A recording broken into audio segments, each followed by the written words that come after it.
Olá, meu nome é Thiago, sou neurocirurgião pediátrico e hoje vamos falar sobre os sintomas de paralisia cerebral, iniciar uma jornada numa das mais limitantes doenças neurológicas da infância, que tem esse nome já há mais ou menos uns 170 anos, mas ainda é revestida de preconceitos, enigmas e paradigmas a serem quebrados. Então, se você quer saber causas, tratamentos, cirurgias, informações, fatores prognósticos, acesse o link da playlist e avance conosco nessa caminhada.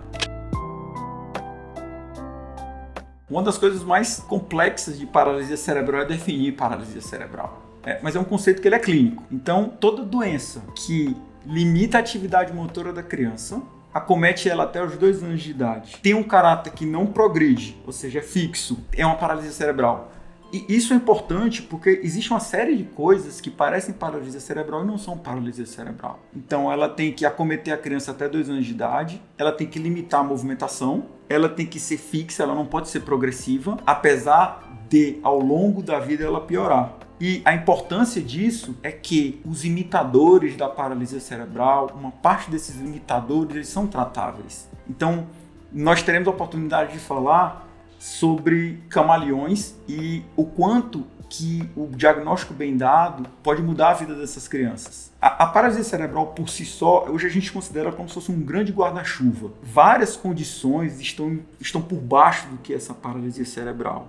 Então, problemas da comunicação, sensação, percepção, inteligência, comportamento, epilepsia, problemas ortopédicos, desnutrição, problemas do intestino, problemas urinários, todos eles estão envolvidos na criança com paralisia cerebral. Então, é muito mais do que simplesmente a criança que não se mexe. Para vocês terem uma ideia, hoje, mais ou menos, a gente tem de 1,5 a 3 casos para cada 1.000 nascidos vivos. No nosso país, a gente ainda tem muito caso, mas tem algumas coisas que elas são importantes para a gente e eu acho legal quando eu tenho a oportunidade de passar essa informação para as equipes que trabalham comigo e para as famílias, que existem alguns números mágicos para a gente. Pra vocês terem uma ideia, se a criança ela nasce com menos do que 28 semanas, ou seja, menos de 6 a 7 meses, para cada 1.000 crianças que nascem, 110 crianças vão ter paralisia cerebral. Só que, se a criança nasce depois de 37 semanas, para cada 1.000 casos, 1,5 vai ter paralisia cerebral.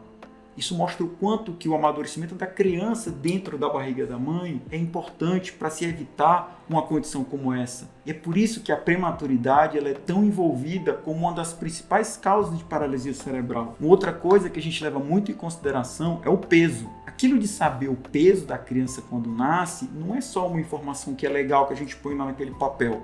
É porque a gente sabe que existem pesos que eles são emblemáticos também. Querem ver? Se uma criança nasce com menos de 1 quilo, de cada 1.000, 42 vão ter paralisia cerebral.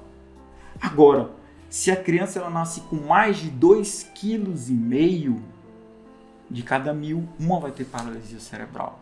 Então, quanto mais a criança passar tempo na barriga da mãe e quanto mais ela ganhar peso, menor a chance de ter paralisia cerebral. Então, as causas mais comuns não são aquelas envolvidas na hora do parto. As causas mais comuns são aquelas envolvidas no acompanhamento pré-natal. Quanto melhor o pré-natal, melhor o desenvolvimento da criança e menor a chance de paralisia cerebral.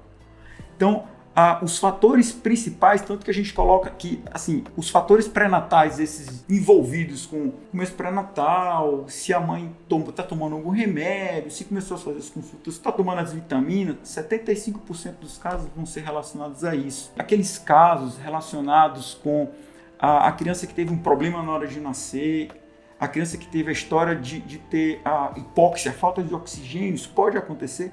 Pode, mas é muito menos frequente e a criança ela se comporta de um jeito diferente. E quando é que eu posso saber que a criança vai ter paralisia cerebral? Como é que eu consigo identificar os primeiros sinais? A partir dos 3 meses de idade já dá para saber.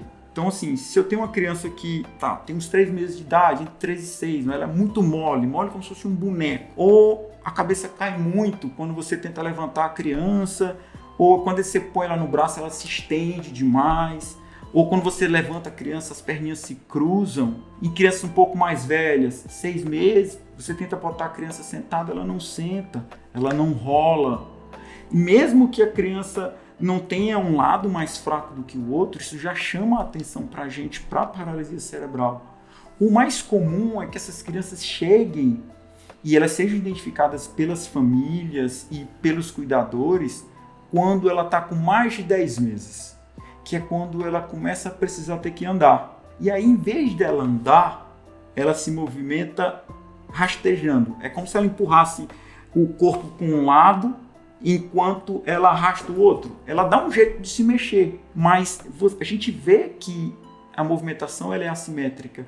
E aí, o que ela faz também, ela estende uma mão e a outra mão sempre fica fechada. Então, se nessa hora da criança estender para levantar, a gente vê que isso é muito desequilibrado, ou ela se arrasta puxando para o lado, ou uma mão fica aberta, uma mão fica fechada, a paralisia cerebral ela deve ser pensada e quanto antes pudermos trabalhar, melhor é o prognóstico, melhor a recuperação dessa criança. Paralisia cerebral dá para fazer muito mais, seja antes ou seja depois. Se você é um profissional de saúde, fisioterapeuta, terapeuta ocupacional, fonoaudiólogo, se você é cuidador, se você é pai, se você é marido, se você é tio, tia, irmã, compartilha esse vídeo, assiste, conversa com outras pessoas, vamos discutir, vamos conversar. Quanto mais pessoas souberem disso, mais poderemos fazer para nossas crianças.